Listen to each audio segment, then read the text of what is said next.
Hi నమస్తే welcome to our channel. నేను మీ ప్రత్యూష. ప్రస్తుతం మనతోని సీనియర్ జర్నలిస్ట్ భరద్వాజ్ గారు మనతో ఉన్నారు. సార్తో మాట్లాడి మన విషయాలు తెలుసుకుందాం. నమస్తే సార్. నమస్తే. కన్నప్ప ఈ సినిమాతో మంచు విష్ణు గారికి ఒక మంచి కెరియర్ లో మంచి సినిమాగా నిలిచింది. అయితే ఈ సినిమా మీద మంచి పాజిటివ్ ఉన్నప్పటికీ కొంత నెగిటివిటీ కూడా స్ప్రెడ్ అవుతుంది. రీసెంట్ గా ప్రముఖ నిర్మాత దర్శకుడు తమ్మారెడ్డి భరద్వాజ్ గారు కొన్ని కామెంట్స్ కూడా చేశారు సార్ ఈ సినిమా గురించి. అంటే ఈ సినిమా భక్తితో తీయలేదు, పైసల కోసం తీశారు అన్నట్లు కొన్ని కామెంట్స్ చేశారు. అలాగే ఇంకొక కామెంట్ కూడా చేశారు ఆయన. శివుడు అలాగే పార్వతి క్యారెక్టర్ లో ఉన్న వాళ్ళు చూస్తే నాకు చిరాకు వస్తుంది అన్న కామెంట్స్ ప్రస్తుతం సంచలనంగా మారాయి. మరి దాని గురించి ఏమైనా చెప్తారా? అంటే శివపార్వతులుగా అక్షయ్ కుమార్ ఉన్నాడు అందులో. అలాగే కాజల్ అగర్వాల్ ఆవిడ పార్వతిగా కనిపించారు. అయితే వీళ్ళిద్దరూ కూడా పాన్ ఇండియా శివుడు, పాన్ ఇండియా పార్వతిగా కనిపించారు తప్ప తెలుగు పౌరాణిక చిత్రాలు చూసిన వాళ్ళకి వీళ్ళిద్దరిని చూసినప్పుడు అందరికీ బాధే కలిగింది. అంటే గతంలో భక్త కన్నప్ప సినిమాలో వరలక్ష్మి గారు ఆవిడ పార్వతి గాను, అలాగే బాలయ్య గారు మన్నవ బాలయ్య ఆయన శివుడుగాను కనిపించారు.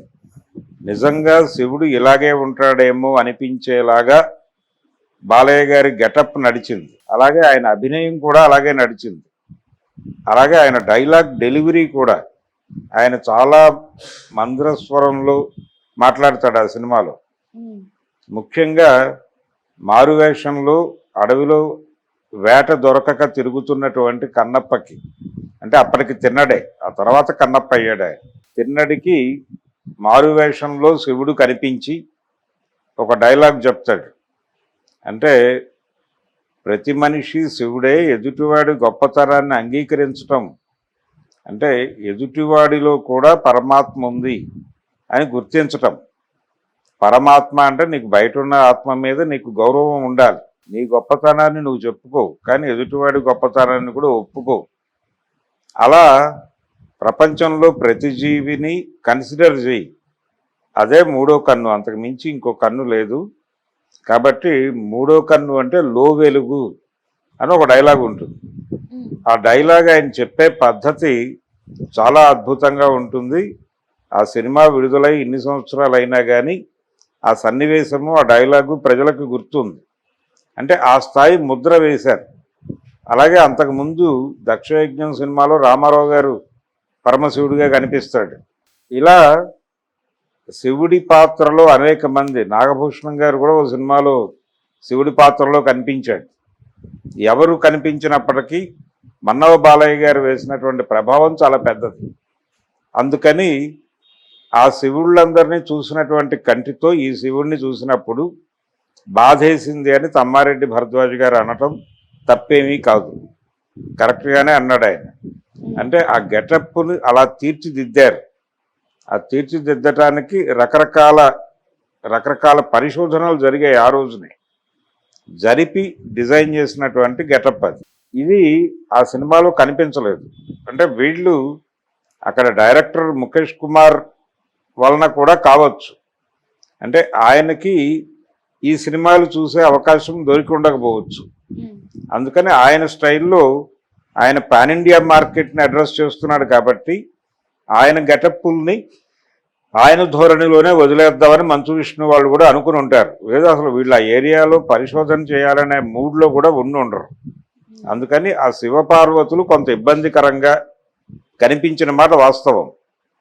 ఆ తర్వాత ఆ సినిమాలో అనేక విషయాలు, అలాగే వాయులింగం అనేది ఏ ఆచ్ఛాదన, ఏ గుడి లేకుండా అలా ఉంటుంది ఓపెన్ ప్లేస్లో. అంటే కాళహస్తీశ్వర ఆ మహత్యం కానీ ఏదైనా కానీ అదొక ఆలయం నిర్మాణం జరిగి ఉంటుంది. అక్కడ ఆలయం లేకుండా అక్కడ అర్చన జరుగుతోంది. రోజు ఓ పూజారి వచ్చి అర్చన చేస్తున్నాడు.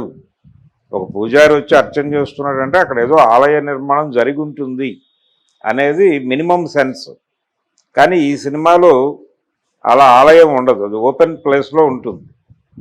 ఓపెన్ ప్లేస్లో ఉంటుంది. పైగా ఇప్పటి వరకు సినిమా వాళ్ళు చూపించిన శివలింగాకృతికి భిన్నంగా ఇక్కడ శివలింగం ఉంటుంది.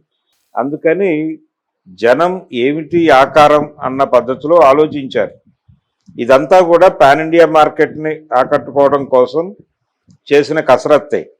అంటే పాన్ ఇండియా కసరత్తులో మార్కెట్ ఉంది, అంటే మార్కెట్ మీద దృష్టి ఉంది. అంటే చిత్తం శివుడి మీద, భక్తి మార్కెట్ మీద అన్నట్టు తయారైన పరిస్థితి అని చాలామంది విమర్శించారు. ఈయన కూడా అదే మాట అన్నాడు. ఆ సినిమా డబ్బుల కోసం చేశారంటే మార్కెట్ కోసమే. అంటే ఆ కథ తనికెళ్ళ భరణి గారు చెప్పారు వీరికి. తనికెళ్ళ భరణి గారు శివభక్తుడు. ఆయన ఈ కన్నప్ప కథని సినిమాగా తీయాలని అనుకున్నాడు. ఏది అప్పుడెప్పుడో భక్త కన్నప్ప తీశారు బాపు గారు, మళ్ళీ తీద్దాం ఈ సబ్జెక్టు అనుకుని ఆయన ఒక యాంగిల్ అనుకున్నాడు. అదేంటంటే శివభక్తిని, శివలీలని ఇది ప్రధానంగా తీసుకుని శివుడు ఎందుకు దిగువ స్థాయి ప్రజలకి దేవుడు అయ్యాడు అంటే శివుడికి ఏ రకమైనటువంటి సరిహద్దులు లేవు. అలాగే ఆయన ఈజీ యాక్సెసిబిలిటీ ఉన్నటువంటి దేవుడు. ఉన్న దేవుళ్ళందరిలోకి ఈజీగా యాక్సెస్ అయ్యేవాడు. అలాగే అడిగిన కోరిక కాదనకుండా ఇచ్చేవాడు శివుడు అనేది ఒక ప్రచారం ఉంది మనకి. అది చెబుతూ అనేక కథలు ఉన్నాయి. ఉదాహరణకి ఆయన భస్మాసురుడు ఎవరి నెత్తి మీద చేయబెడితే వాళ్ళు భస్మం అయిపోతారు అని ఒక వరం ఆయన కోరతాడు, ఈయన ఇస్తాడు. ఆయన ఈయన నెత్తి మీదే చేయబెట్టడానికి ప్రయత్నం చేస్తాడు. అలా తన మీదకి రివర్స్ అయిపోయిన సందర్భాల్లో కూడా ఆయన వరాలు ఇవ్వటం ఆపలేదు. అందుకని శివుడిలో ఉన్నటువంటి ఆ ఈజీ యాక్సెస్నెస్, అలాగే భక్తులు ఏది అడిగినా ఇచ్చేటువంటి భక్త సులభుడు అనే ఆయనకు ఒక టైటిల్ ఉంది.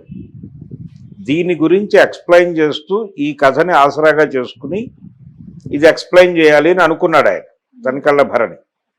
అనుకుని ఒక ఫిలసాఫికల్ యాంగిల్లో ఒక కథ లో బడ్జెట్లో అనుకున్నాడు. ఈ లో బడ్జెట్ కథ మంచు విష్ణు గారి దగ్గరికి వెళ్ళినప్పుడు ఆయనకు దీనిలో పాన్ ఇండియా మార్కెట్ ఓపెన్ అయింది. పాన్ ఇండియా మార్కెట్ అంటే ఇది ట్రైబల్ స్టోరీ కాబట్టి మనం అడవుల్లో ట్రైబ్ వార్ ఒకటి క్రియేట్ చేయొచ్చు అని ఆయనకి లైట్ వెలిగింది. వెంటనే ఒక ట్రైబల్ వార్ క్రియేట్ చేశాడు. సినిమాలో ఉంది అది. అంటే ట్రైబల్ ఇంటర్నల్ వార్ ఒకటి ఉంటుంది, ఎక్స్టర్నల్ వార్ ఒకటి ఉంటుంది. ఈ యుద్ధ సన్నివేశాల ద్వారా మనం థియేటర్కల్ ఎక్స్పీరియన్స్ ఇచ్చిన వాళ్ళం అవుతాం జనాలకి అని అనుకున్నాడు ఆయన అనుకున్నాడు, డైరెక్టర్ గారు అనుకున్నాడు. అందుకని ఆ సినిమాకి మార్కెట్ కోణమే ఎక్కువ. మార్కెట్ని కన్విన్స్ చేయడం కోసం సినిమా తీశారు. కానీ శివభక్తుల్ని, అలాగే గతంలో శివుడి తాలూకా సినిమాలు చూసి ఇన్ఫ్లుయెన్స్ అయిన వాళ్ళని ప్రభావితం చేయడం కోసం ఈ సినిమా తీయాల, మార్కెట్ కోసం తీశారు. అది కొంతమేరకు వర్కౌట్ అయింది. అది కూడా భారీగా ఏం వర్కౌట్ అవ్వలేదు. ఆ సినిమాకైన ఖర్చు మ్యాక్సిమం 35 to 40 పెట్టుంటారు వాళ్ళు. ఇప్పుడు ఒక 65-70 వరకు వచ్చే వాతావరణం కనిపిస్తోంది. థియేటర్కల్గా 20 కోట్లు వసూలు చేయగలిగింది ఆ సినిమా. అంతకు మించి నడిచే పరిస్థితి లేదు దానికి. అలాగే శాటిలైటు, ఓటీటీ ఇవి అనేక భాషల్లో అమ్మగా మ్యాక్సిమం ఇంకొక 40 వచ్చే అవకాశం ఉంది. కాబట్టి ఒక 60-65లో క్లోజ్ అయ్యే సినిమా అది. అంటే ప్రాఫిటబుల్గా ఒక 15 నుంచి 20 కోట్లు నికర లాభం మిగిలే అవకాశం ఉంది. దానిలో ఇంట్రెస్ట్లు ఇతరత్రా పోయినా ఓ 15 వరకు సాలిడ్గా మిగలొచ్చు అనేది ఒక అంచనా. కాబట్టి ఇది ఈ సబ్జెక్ట్ కాబట్టి ఇలా వర్కౌట్ అయింది. ఇంకేదైనా సబ్జెక్ట్తో మంచు విష్ణు ఇలాంటి విజయం సాధించేవాడా అనేది అనుమానమే. కాబట్టి నిజంగానే అది నిజంగా భక్తుల్ని కనెక్ట్ చేసుకుని ఉంటే ఆ థియేటర్ల దగ్గర శివాలయాలు కట్టేదాకా జనం వెళ్ళేవాళ్ళు. ఆ థియేటర్లు అంటే ఇలాంటి భక్తి సినిమాలు హిట్ అయితే మనం చూసాం గతంలో. అన్నమయ్య సినిమా ఆడుతున్న థియేటర్ల దగ్గర వెంకటేశ్వర స్వామి చిన్న చిన్న గుళ్ళు కట్టి ఆ సినిమా చూసి ఇంటర్వెల్లో వచ్చి అక్కడ వెంకటేశ్వర స్వామి దర్శనం చేసుకుని దక్షిణేసి వెళ్ళేవాళ్ళు. అలా ఒక కల్ట్ లాగా నడిచేది సినిమా. కానీ ఈ సినిమా అంత ప్రభావం వేయలే, చాలా పరిమిత ప్రభావం వేసింది. ఈ సినిమా అస్సలు బాగోదని జనాలు అనుకుంటూ థియేటర్కి వెళ్ళారు. వాళ్ళు కొంచెం కన్విన్స్ అయ్యారు, పర్వాలేదులే ఈ మాత్రమైనా తీశాడు, ఆశీర్వదిద్దాం అనుకుని బయటకు వచ్చి కొంచెం పాజిటివ్గా మాట్లాడారు తప్ప ప్రతి ఒక్కరి మనసులోనూ ఆ బాధ, పెయిన్ ఉన్నాయి. తమ్మారెడ్డి భరద్వాజ్ గారి మాటల్లో కనిపించిన బాధ